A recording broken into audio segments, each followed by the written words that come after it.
দেশে ন্যায় সংহিতা আইন থাকতে নতুন বিল কেন? বিরোধী দলনেতা শুভেন্দু অধিকারীর প্রশ্নে মুখ্যমন্ত্রীর সাফ জবাব, আইনের সব ধারা তো চেঞ্জ হচ্ছে না।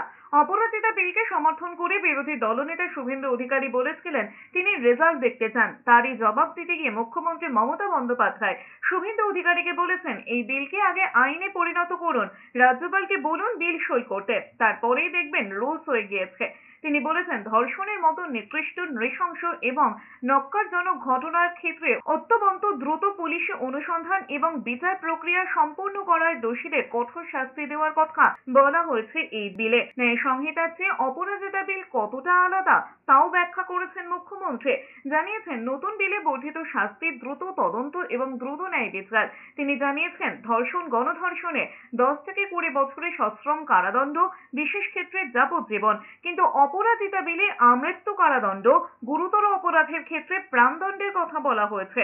অ্যাসিড হামলার ক্ষেত্রে আমৃত্যু কারাদণ্ড এবং প্রাণদণ্ডের বিধান রয়েছে অপরাজিতায়। শিশুদের অপরাধের ক্ষেত্রে 7 দিনের মধ্যে সেরে ফেলতে হবে সাক্ষ্য গ্রহণ। দ্রুত বিচারের জন্য বিশেষ আদালত, চার্জশিট জমা পড়ার 30 দিনের মধ্যে শেষ করতে হবে বিচার। সবকিছুই আলাদা করেছে অপরাজিতা বিলকে। শেষে মুখ্যমন্ত্রী বলেছেন বিধানসভায় বিল পাশ করিয়ে তা রাজ্যপালের কাছে পাঠানো হবে, তিনি সই করে রাষ্ট্রপতির কাছে পাঠাবেন। দ্রুত এই কাজ সম্পন্ন করে রাজ্যে আইন হবে। রাজ্যপাল যেন বিল আটকে না রাখেন, তার জন্য বিজেপিকে সক্রিয় হতেও বলেছেন মুখ্যমন্ত্রী। এই আইনটা অ্যামেন্ডমেন্ট করছি আমরা এই কারণে, সব তো করছি না, মাত্র কয়েকটি ধারা, শুনুন না একটু, হাত জোর করে বলছি শুনুন। 1 নম্বর বর্ধিত শাস্তি, 2 নম্বর দ্রুত তদন্ত, 3 নম্বর দ্রুত ন্যায় বিচার। নতুন আইন সুনিশ্চিত করবে যে ধর্ষণ এবং নারী শিশুর প্রতি সকল যৌন হিংসায় শাস্তি হবে কঠোরতম।